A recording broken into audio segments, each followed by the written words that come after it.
Founded in 1976, Apple has had several wildly successful products, including the iPod, iPhone, and iPad. Today, Apple is the most valuable company in the world, with a market value of $605 billion. But despite their popularity, Apple has made some products that weren't so popular. So here are 5 Apple products you never knew existed.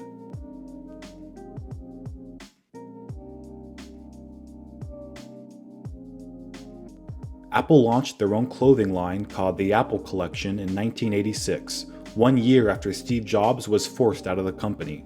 It included hoodies, t-shirts, kids' clothing, and even items like Swiss Army knives and umbrellas. Apple's plan was to capitalize on their cult-like following by offering stylish 80s Apple-branded merchandise, but the Apple Collection never gained traction with customers and was ended not long after its conception. In 2005, Apple partnered with Motorola to create the world's first mobile phone with iTunes called the Motorola Rocker. Although Apple didn't design the phone themselves, they did design the iTunes software included on the phone. It had an interface similar to the iPod and held up to 100 songs. The phone featured a 1.9-inch color display, stereo speakers, and microSD card support. Unfortunately, the phone suffered from frustratingly slow music transfers, a substandard camera, and software bugs. It didn't work quite right even while being demoed on stage by Steve Jobs.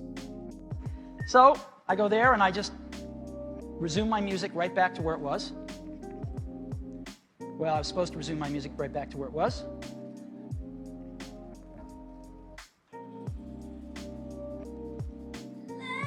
I hit the wrong button. But you can resume your music right back to where it was if you hit the right button. Needless to say, sales of the Motorola Rocker were disappointing, leading to Apple and Motorola ending their partnership before the first iPhone was announced in January 2007.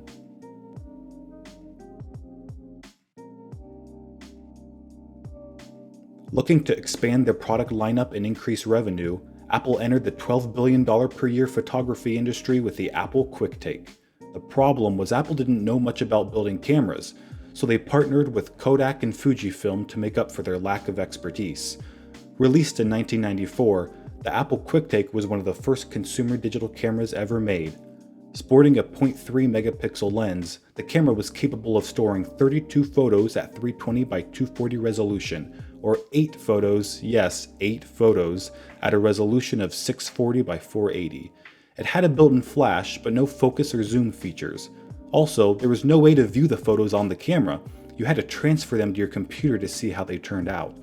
The QuickTake achieved modest sales numbers, but wasn't the success Apple had hoped, since Kodak, Fujifilm, Canon, and Nikon entered the digital camera industry and were brands consumers associated with photography.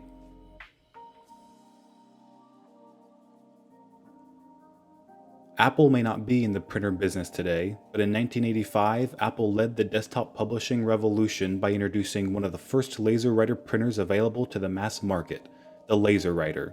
The ability to print razor-sharp text, perfect curved lines, and various shades of gray may not be impressive by today's standards, but in 1985, it was impossible to print a hard copy of this quality without significant expense. But that's not to say the Laserwriter was inexpensive. It retailed for $6,995. This price was justified, however, since it had the most processing power of any Apple product at the time, including the Macintosh.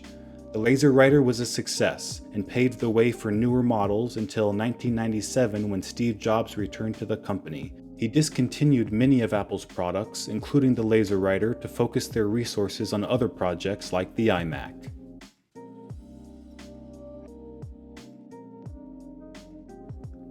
Two years after Steve Jobs was ousted in 1985, Apple began developing the Newton MessagePad, one of the first personal digital assistants ever made. Actually, the term PDA was coined by then CEO John Sculley. It featured a stylus-based touchscreen interface with handwriting recognition, marketed as nearly flawless by Apple PR. One of the most popular features was the Newton Assistant. By writing on the screen, users could ask the assistant to perform various functions, including printing documents, sending faxes, and making appointments. These futuristic features captivated the media, which touted them as the future of computing.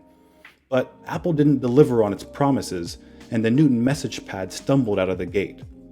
Its handwriting recognition performed poorly and was immediately criticized by the media.